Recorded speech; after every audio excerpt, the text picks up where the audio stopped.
মুখ্যমন্ত্রী মমতা বন্দ্যোপাধ্যায়ের কড়া নির্দেশ, গঙ্গা বক্ষ থেকে অবৈধভাবে বালি তোলা যাবে না। মুখ্যমন্ত্রীর সেই নির্দেশকে বুড়ো আঙুল দেখিয়ে চুপিসারে নৈহাটির লাল বাবা গঙ্গার ঘাট থেকে অবৈধভাবে বালি উত্তোলন করা হচ্ছে।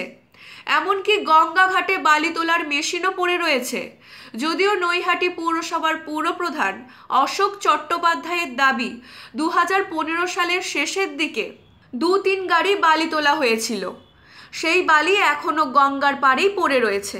পুরপ্রধানের কথায় একটা সময় কিছু লোকের মধ্যে বালি তোলার প্রবণতা দেখা দিয়েছিল, কিন্তু বিধায়ক পার্থ ভৌমিকের কড়া নির্দেশ এবং প্রশাসনের নির্দেশ, অবৈধভাবে বালি তোলা যাবে না।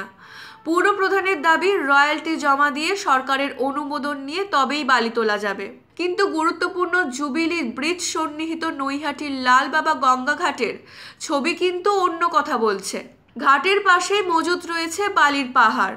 সেই বালির পাহাড় 3-4 গাড়ি বালি কিনা তা অবশ্য বলা মুশকিল।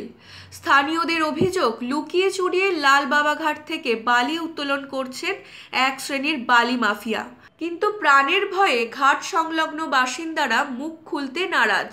তবে মুখ লুকিয়ে সাহস করে এক বাসিন্দা জানালেন, প্রতি বছর ছট পুজোর আগে ঘাট সাফাইয়ের অজুহাত দেখিয়ে বালি তোলা হয়, আর পুজোর পর পাড়ে মজুত রাখা সেই বালি বিক্রি করে দেওয়া হয়। এখনো গঙ্গা ঘাটে কেন বালি তোলার মেশিন পড়ে রয়েছে? কেনই বা প্রশাসন বালি উত্তোলনের মেশিনগুলি বাজেয়াপ্ত করছে না? এমনই প্রশ্ন এলাকাবাসীর।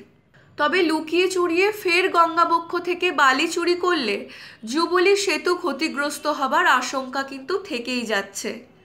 Bureau report, U Bangla TV. U Bangla TV, হৃদয় ছুঁয়ে যায়।